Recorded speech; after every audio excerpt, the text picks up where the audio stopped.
This is Dave Lee Travis saying welcome to the Top 10 Auto Show for 2001. Each week we'll be counting down the top 10 of the main categories of the motor world as voted by our panel of editors from the UK's top car magazines.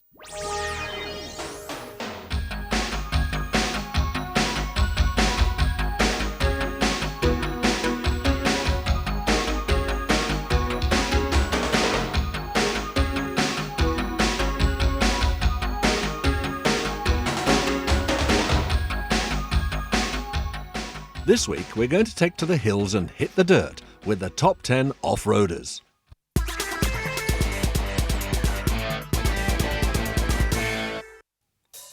In at number 10 is the farmer's choice, the Landrover Defender. Now there's one you probably won't see on the school run. This, the original 4x4, has recently been given some fine-tuning and creature comforts, but still remains an off-road off-roader. Now, there is nothing, but nothing this side of an American-built Hummer maybe, that gives you the feeling of sheer unstoppability you get when you climb behind the wheel of one of these things, an original Defender. I say original because really it is one of the proper motoring icons. The thing has not changed in decades, and it's probably the best example of if it ain't broke, don't fix it. While it's been a familiar sight on country fields for over 50 years, this workhorse has not only been used in agriculture. Both the Army and the United Nations rely heavily on the Defender in some of the toughest terrain in the world. Over the years, of course, it has appeared in about 1 million different guises. There's your standard blue and white farmer's one, which you'll see all over the world. But then there's special editions of all sorts. It's been used as fire engines by the police, even, like this one, by a certain Lara Croft in Tomb Raider. This is a special edition to mark the fact that it was used in the film. I think it's fantastic. What a toy! When I was a kid, Jim Will Fix It was on the telly. I wrote to him, asking him if I could drive a Land Rover. That's true. Don't tell anyone. It's embarrassing.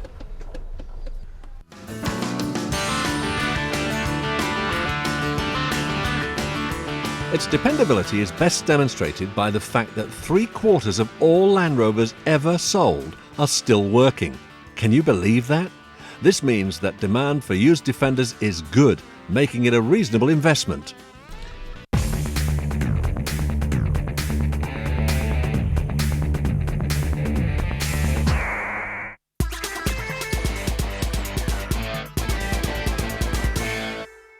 Number 9 in our top 10 off-roaders is the world's top-selling 4x4. Any guesses? Well, it's the Ford Explorer. Surprised? Well, you'd be forgiven for getting it wrong, as while the Explorer is the world's top-selling 4x4, it's far from the top of Britain's bestseller list. But now that they've reshaped the Explorer to make it more Euro-friendly, the boys and girls at Ford are hoping to build on their global sales here. But why do they need to make it Euro-friendly? Well, they think differently to us, to our cousins across the pond. In the States, the Explorer is described as a compact four-wheel drive, and it is compared to the legendary oversized American tubs, but it is actually a foot longer than the Land Rover Discovery. Inside the Explorer, the cabin feels spacious and comfortable, and that is still, it never feels as big from behind the wheel as you would imagine. The driving position is comfortable, and there's extremely good visibility. As you'd expect from a vehicle that's been at the top of the American charts for some years now, equipment levels are extremely generous. It includes all the usual powered windows, powered mirrors, sunroof, remote central locking, as well as some nice little luxuries, air conditioning, cruise control, and even a built-in compass. And as we've been given this vehicle to test in the middle of the Scottish Highlands, a compass could come in extremely useful.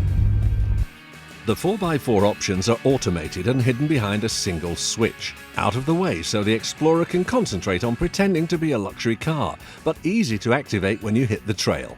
The Ford Explorer, number 9 in our top 10 off-roaders of 2001.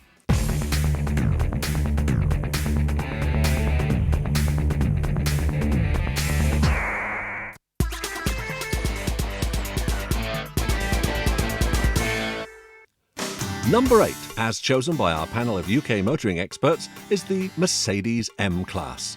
Built in Alabama, USA, the M-Class tries to bring together the traditional refinement of Mercedes with the requirements of a sports utility vehicle. But how well does it do it? With the elevated driving position, what the PR like to call the commanding view position, you do feel safe in the M-Class. Visibility is very good, although the front pillars are slightly irritating, and the rear angular pillars seem unnecessarily large, creating possible blind spots. But safe you are.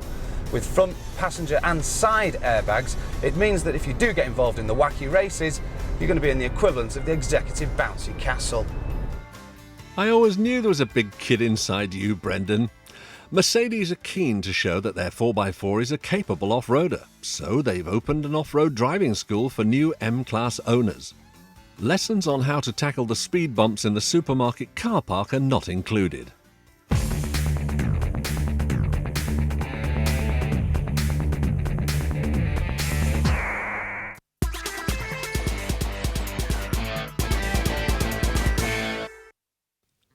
Sliding in at 7 is the Jeep Grand Cherokee, and hopefully that's all the sliding you're going to find it doing. This off-roader is a direct descendant of the original 4x4, the Willys Jeep.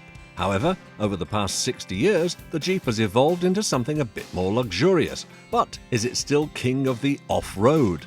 We all know the figures, they're quoted often enough. 98% of 4x4 owners will never take their car off-road. But in the case of Jeep, it is slightly different because you're buying into a brand. If you buy a Ferrari, you're probably not going to drive everywhere at 180 miles an hour, but you want to be damn sure that you could. Very true, Richard, but have Jeep managed to find the best of both worlds? On the road, it certainly doesn't feel like a soft roader. It doesn't have that light and delicate touch to it. You feel like you're in something pretty substantial, but it's maybe not as cumbersome and clumpy as the old Cherokee could be. And there's extra boot space for your shopping too, now that the spare wheel has now been moved outside to the tailgate. So, that's the high street taken care of, but what about the high hills? They may be readjusting slightly to meet the new soft roader bias in the market, but this is still very much a proper off-roader. This will cope with things that you can't. This will cope with things that your body can't.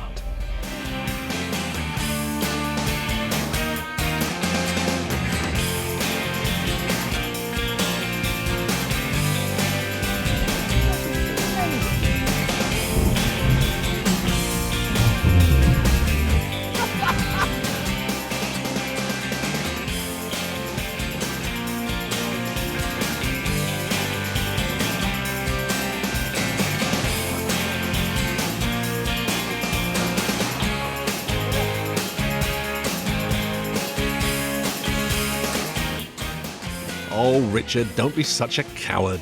Number 7, ladies and gentlemen, the Jeep Grand Cherokee.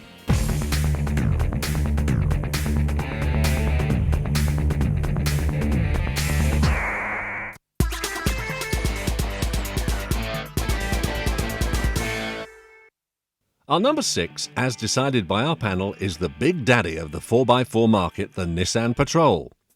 Why is it the big daddy? Because it's big. Very big. It's like they designed it in feet and built it in meters.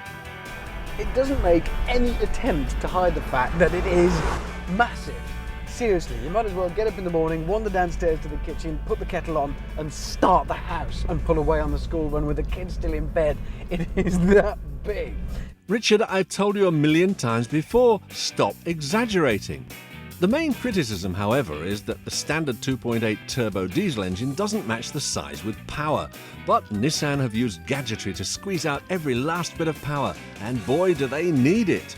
Engine power aside, how does such a big car feel to drive? It's got adjustable stabiliser at the back on the anti-roll bar, which means when you're driving on the road you can switch it on and it'll stabilise out some of that wobble and roll. As soon as you go off-road, you don't want that, so you can switch it off. And that gives you a hint. It might look big and brutal, well it is, but it does have on board a huge amount of technology. Technology? What technology? We've got electrically adjustable seats in pretty much every direction, air conditioning of course, electric windows, heated mirrors. We've also got a rather nifty electric compass, none of those nasty stick-on round ones. This one up here digitally gives me an indication as to where I'm going.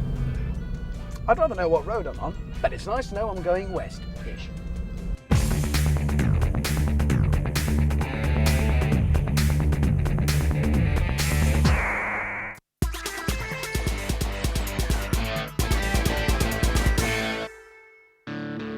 Weighing in at number 5 is another massive beast, the Toyota Landcruiser Amazon. Named after the race of female warriors, this machine is, like those scary ladies, not one to mess with.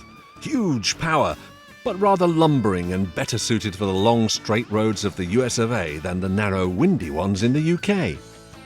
With a name like Amazon, you know it's going to be big, but it's getting to grips with just how big that really boggles the mind. It's big and tough, but it still has a softer side. It can carry up to 7 adults in the lap of luxury with high specifications of safety, comfort and security. Not surprisingly, there's a V8 petrol. In this case, it's a 4.6 litre 230 brake with about 430 odd Newton meters of torque available. And then there's this.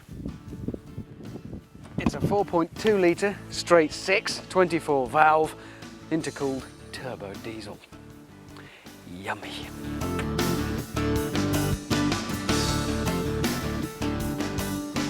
The trouble with this mammoth of a 4x4 is that once it gets momentum behind, simple manoeuvres such as taking a corner or even stopping require forward thinking. It's all about Newton's laws of motion. But once you get used to driving this, you'll find it a rewarding drive and you're in a safe environment. Once you've overcome the thing's initial hesitation to move at all, and it's not surprising it does because it's a bit like pulling away in a bungalow really, it actually lopes along quite nicely. Sure, it's very big and very heavy, but it's also very powerful, loaded with technology to make it all a bit easier, and undeniably very comfortable.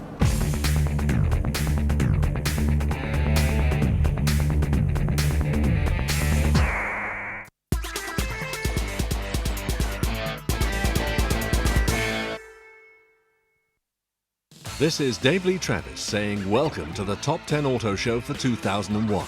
This week, the Top 10 Off-Roaders.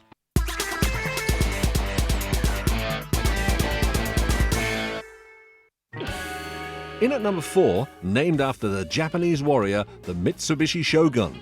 Mitsubishi seemed to have achieved the impossible by lowering the center of gravity while raising the ground clearance, simultaneously improving both on- and off-road handling. However, the new independent suspension can make you feel slightly seasick on tarmac. Yuck. So if a 4x4 is what you're after, well, the Mitsubishi Shogun is one of the best to drive, barring something like the latest BMW X5. You of course sit very high, you get a very commanding view of the road ahead. The ride is comfortable and smooth, and the steering is surprisingly sharp and responsive. You do need to work these diesel engines hard though to make any sort of rapid progress.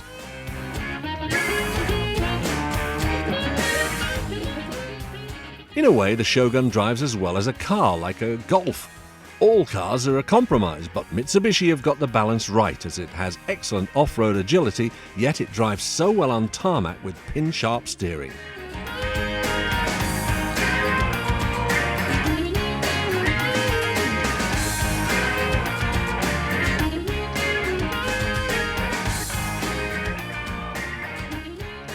This has a Tonka toy look to it. It's beefy, it's rugged. It's not a car that you want to get into an argument with. And if you choose the 5-door long wheelbase like this, along with the diesel engine, don't expect 30 or 40 to the gallon, more like early 20s if you're lucky. This is one heavy car.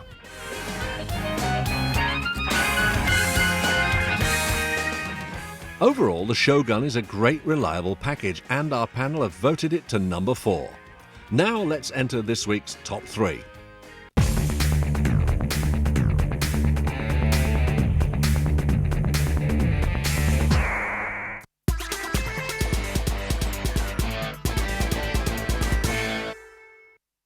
At number 3 is an off-roader that's a national institution equal to the monarchy, and some say just as expensive to maintain. It's the Range Rover.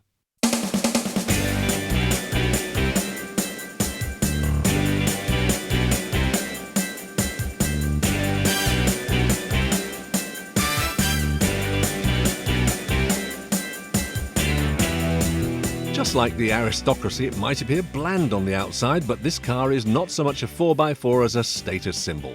This is the Rolls-Royce of the 4x4 world.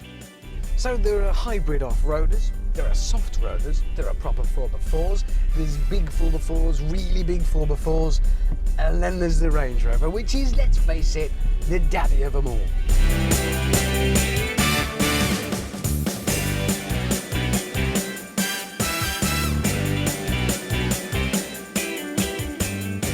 This car is so luxurious it almost seems a shame to take it off-road to get it dirty. But that was what it was built for, wasn't it? Of course, when it comes to off-road credibility, well, the Range Rover has oodles of it. It goes back, it's in its blood, its lineage. But in many ways, you could look at it as a kind of hybrid. I mean, it is an off-roader cross with a luxury car, and I do mean luxury. It's rather like silver buckles and a mink lining on your wellies, if you see what I mean. A fine vehicle if you can afford to buy and run one, but don't buy one just yet. To stop your status symbol slipping in price, you're better off waiting for the new 2002 model, although there are quite a few good used bargains around.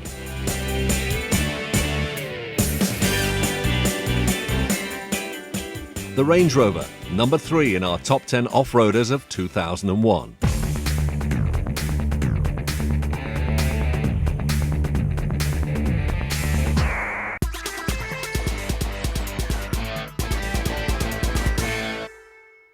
So, 2 more to go. Can you guess what number 1 is yet?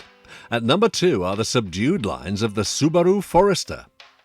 The Forester may be an estate and 4x4 hybrid, but this results in a vehicle that is less of a compromise to drive than the competition.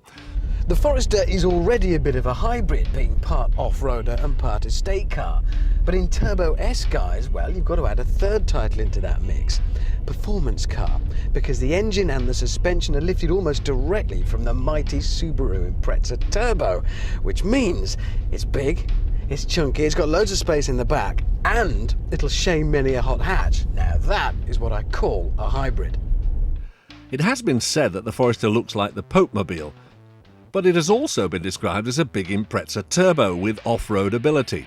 Now there's a combination. Perhaps His Holiness could use it should he need to spend time in the wilderness. You don't buy a Subaru, any Subaru, because you only ever feel happy in the rarefied atmosphere of a gentleman's club. So if rather roughy-tufty plastics leave you craving walnut and leather, you'll be looking elsewhere. But what you do buy a Subaru for is a kind of rugged performance, which in the case of the Forester means, well, I don't think I'd want to climb a mountain in it. It's not that kind of off-roader, but I wouldn't be frightened to cross any muddy field quickly. With the new model benefiting from increased power and equipment at a reduced price on the previous make, the Forester is excellent value in comparison to the competition.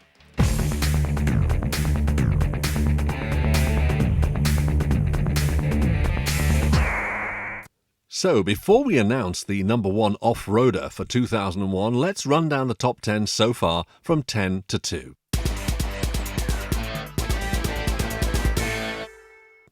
At number 10, the farmer's favourite, the Landrover Defender. At number 9, the world's best-selling 4x4, the Ford Explorer. At number 8, the stateside-built Mercedes M-Class. At number 7, another all-American beast, the Jeep Grand Cherokee. At number 6, the first of the Japanese contenders, the Nissan Patrol. At number 5, another huge Japanese off-roader, the Toyota Landcruiser Amazon. At number 4, the legendary Shogun from Mitsubishi. At number 3, to the manor born, the Range Rover. And at number 2, Subaru's all-weather Forester. And so, on to the number 1 off-roader of 2001, voted by our exclusive panel of the editors from the UK's top motoring magazines.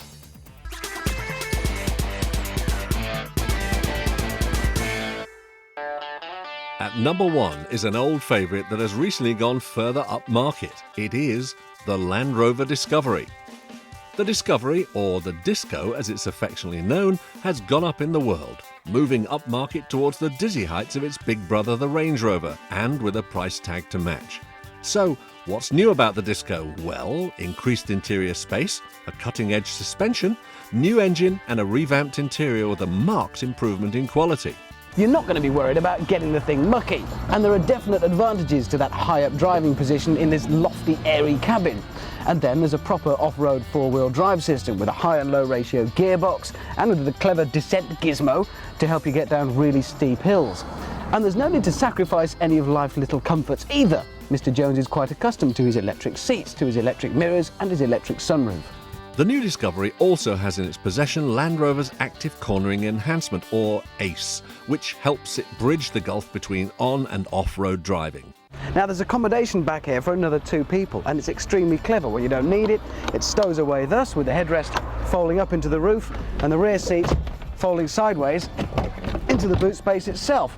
When they are inside, then the rear seat passengers have luxurious little touches like their own individual cup holders and tray down by the side, and even control for each person over the CD player. And I call that rather clever thinking. And yes, the Disco can drive itself, but only downhill at 5.6 miles per hour using its HDC or hill descent control. And whether you're crossing the untamed wilderness or cruising down the M6, you don't have to go it alone. There's plenty of room for all the family.